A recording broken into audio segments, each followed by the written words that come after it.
आज के किस स्टडीज के इस लेक्चर में बात होगी कोर्ट कब पत्नी को मेंटेनेंस एलिमनी देने से इनकार कर सकती है और साथ ही ससुराल में रहने का अधिकार भी खत्म कर देती है।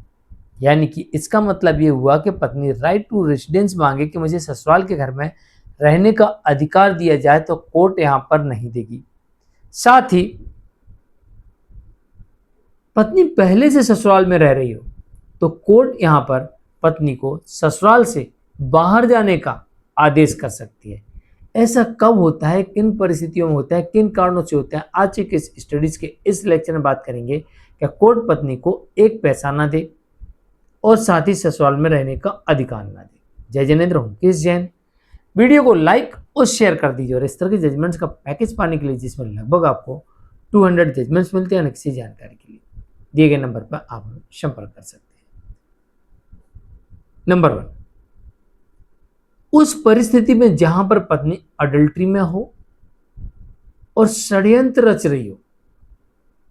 पत्नी अडल्ट्री में हो तो पति शक के आधार पर, शंका के आधार पर ये कह सकता है कि मेरी जान खतरे में पड़ सकती है, जान जोखिम में है, मुझे जान का खतरा है, अब मैं अपनी पत्नी के साथ नहीं रह सकता।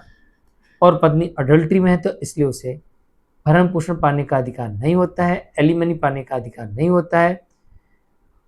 और इसके अलावा पति शंका के आधार पर, शक के आधार पर राइट टू रेसिडेंस भी डिसमिस करवा सकता है। और जहां पर पत्नी रीमैरिज कर चुकी है वहां पर अगर पत्नी ससुराल में भी रह रही है तब भी वहां से बाहर जाने का कोर्ट आदेश कर सकती है, क्योंकि उसने दूसरी शादी कर ली है।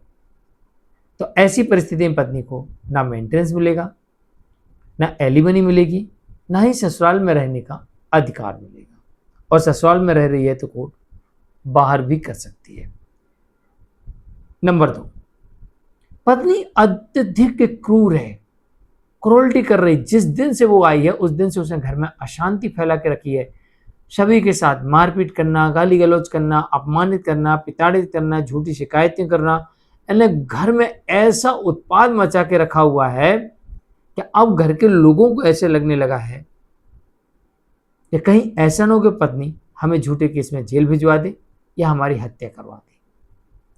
तो ऐसी परिस्थिति में भी कोर्ट ऐसी पत्नी को ससुराल में रहने का अधिकार खत्म कर सकती है और साथ ही सभी प्रकार के मेंटेनेंस से वंचित कर सकती है। यानी ना एक पैसा मिलेगा, ना ससुराल में वापस आकर रहने की जगह मिलेगी, और रह रही तो कोर्ट बाहर जाने का आदेश भी कर सकती है।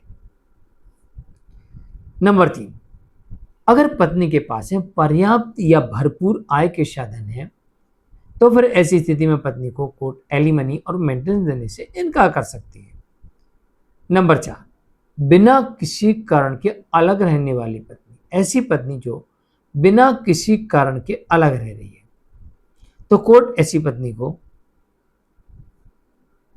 ये कह सकती है कि आपने खुद चुना है कि मुझे साथ नहीं रहना है, तो अब आपको साथ रहने तो अब आपको राइट टू रेसिडेंस का अधिकार नहीं है। और साथ ही कोर्ट ये कह सकती है बिना किसी कारण के आप अलग रह रही हैं, इस कारण से आपको मेंटेनेंस लेने का भी अधिकार नहीं है। और इस प्रकार से इन कारणों की वजह से कोर्ट पत्नी को राइट टू रेसिडेंस और मेंटेनेंस देने से इनकार कर सकती है। जानकारी कैसी लगी कमेंट में जरूर लिखिए, वीडियो को लाइक शेयर कर दीजिए। आज के लिए इतना ही, नमस्कार।